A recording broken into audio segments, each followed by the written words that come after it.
નમસ્કાર મિત્રો ભાવનગર પોન્ઝી સ્કીમમાં શું મંત્રી જીતુભાઈ વાઘાણીનો પણ હાથ છે? મંત્રી જીતુભાઈ વાઘાણી પોન્ઝી સ્કીમ કરનારને સાચવે છે, છાવરે છે, કેમ આરોપ લાગી રહ્યા છે? વર્તેજમાં બેઠક કેમ મળી? ફરિયાદકા ગામની ફરિયાદ શું છે? સિહોરના લોકો શું કહી રહ્યા છે? વિસ્તારથી વાત કરું તો પોન્ઝી સ્કીમ ટૂંક સમયમાં મોટું વ્યાજ મળે, ખૂબ રૂપિયા મળે. આ જ વાત સાંભળી ઘણા લોકો તેમાં પૈસા રોકતા હોય છે. કહેવામાં આવે છે કે ભાવનગરમાં આજ વચ્ચે કરોડો રૂપિયાનું કૌભાંડ થઈ ચૂક્યું છે. સંજય ધામેચા, યોગેશ ધામેચા નામ સામે આવી રહ્યા છે. તેમના 3 દિવસના રિમાન્ડ પણ મંજૂર થયા હતા, પરંતુ આ વચ્ચે વર્તેજમાં બળદેવ સોલંકી નામના આગેવાન બેઠક બોલાવે છે. સામાજિક આગેવાન છે, કોંગ્રેસથી આવતા નેતા છે અને બેઠકમાં પીડિત લોકો હાજર રહે છે. ત્યારબાદ એલસીબી કચેરી સુધી પહોંચવામાં આવે છે અને કહેવામાં આવે છે કે જે પણ લોકોએ આમાં રૂપિયા નાખ્યા છે તે સામે આવો, પોતાના નિવેદન લખાવો. અતિ મહત્વની બાબત એ છે કે આ કંઈ નવું નથી. આ પહેલાં પણ ઘણી વખત થઈ ચૂક્યું છે, પરંતુ લોકો પોલીસ સ્ટેશન જતા ડરે છે, કારણ કે તેમને એ હોય કે સવાલ એ પણ પૂછવામાં આવશે કે આટલા રૂપિયા ક્યાંથી આવ્યા અને અન્ય માથાકૂટમાં પડવું. અને ઘણી વખત એ પણ હોય છે કે પોલીસ સ્ટેશન જશો તો રૂપિયા તમને પાછા નહીં મળે. આ બધી બાબત વચ્ચે હવે બેઠકો થઈ રહી છે અને લોકોને પોલીસ સ્ટેશન સુધી, એલસીબી કચેરી સુધી પહોંચવા માટે કહેવામાં આવી રહ્યું છે. પરંતુ આ બધા વચ્ચે તેવો આરોપ લાગી રહ્યો છે કે આ પોન્ઝી સ્કીમ કરનાર જીતુભાઈ વાઘાણીનો એજન્ટ છે અને સીધું કહી દેવામાં આવ્યું છે. સાંભળો તમે બળદેવભાઈ સોલંકી શું બોલ્યા.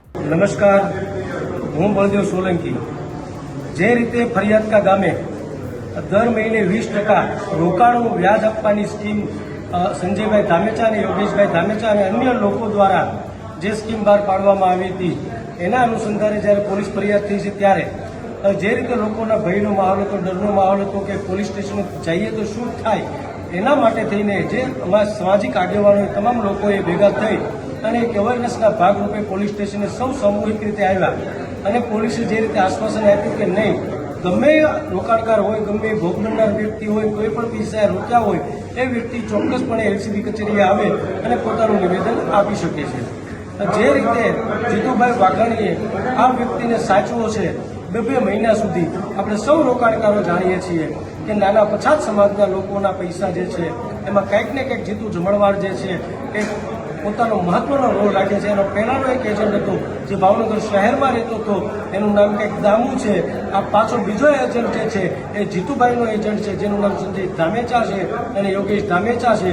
આ ભારતીય જનતા પાર્ટીના લોકો હંમેશા લોકોના, નાના માણસોના પૈસા ખાવાનું કામ કરી રહ્યા છે. આપણે સૌએ જાગૃત બનવાની જરૂર છે. એલસીબી કચેરીએ સોમવાર, મંગળવાર સુધીમાં તમામ રોકાણકારોએ જેણે ફરિયાદ કરી 20%ની સ્કીમમાં પૈસા રોક્યા છે, આ તમામ લોકો એ એલસીબી કચેરીએ આવે, નહીં તો મારો સંપર્ક કરે. મારો નંબર પહેલાં પણ મેં જાહેર કરેલો છે. મારું નામ બળદેવ સોલંકી છે. મારો મોબાઈલ નંબર જે છે એ 9376616161 છે. કોઈએ ડરવાની જરૂર નથી. તમારી આખી ટીમ તમારી સાથે છે. જ્યાં સુધી ન્યાય નહીં મળે, જ્યાં સુધી લોકોના પૈસા માટે તેને આપણે સરકાર સામે બાથ નહીં ભળીએ, ત્યાં સુધી આપણે સૌ સાથે મળીને સતત લડતા રહીશું. આપ સૌનો હાથે કે ખૂબ ખૂબ આભાર. સૌ લોકો જાગૃત બનીને જે રીતે આવ્યા એવી જ રીતે આવનારા દિવસોમાં, ભવિષ્યમાં જાગૃતતા દેખાડી અને સિસ્ટમને જીતુ વાઘાણી સામે લડવા માટે તૈયાર રહીશું. તો આપે સાંભળ્યું કે શું કહેવામાં આવ્યું. અતિ મહત્વની વાત એ છે કે મોરચો ખુલી ગયો છે, મુદ્દો મોટો પણ થશે, પરંતુ નામ આમાં મંત્રી જીતુભાઈ વાઘાણીનું પણ આવી રહ્યું છે. એટલે સવાલ એ થાય કે જો તે આરોપ લગાવી રહ્યા છે, ખરા અર્થમાં જીતુભાઈ વાઘાણી જોડાયેલા છે, તો પછી કાયદો કાયદાની રીતે ચાલશે કે નહીં? આ બધા સવાલો છે અને આ બધા સવાલોના જવાબ આપણે આશા રાખીએ કે આવનાર દિવસમાં મળે. જે લોકોએ રૂપિયા રોક્યા છે તેને ટૂંક સમયમાં રૂપિયા પાછા મળે, કારણ કે દરેકની સ્થિતિ સમાન નથી હોતી. જોઈએ આવનાર દિવસમાં શું થાય છે. આપનું શું માનવું છે કોમેન્ટ બોક્સમાં જરૂરથી લખજો. શું આવી પોન્ઝી સ્કીમો અન્ય વિસ્તારમાં ચાલી રહી છે કે નહીં?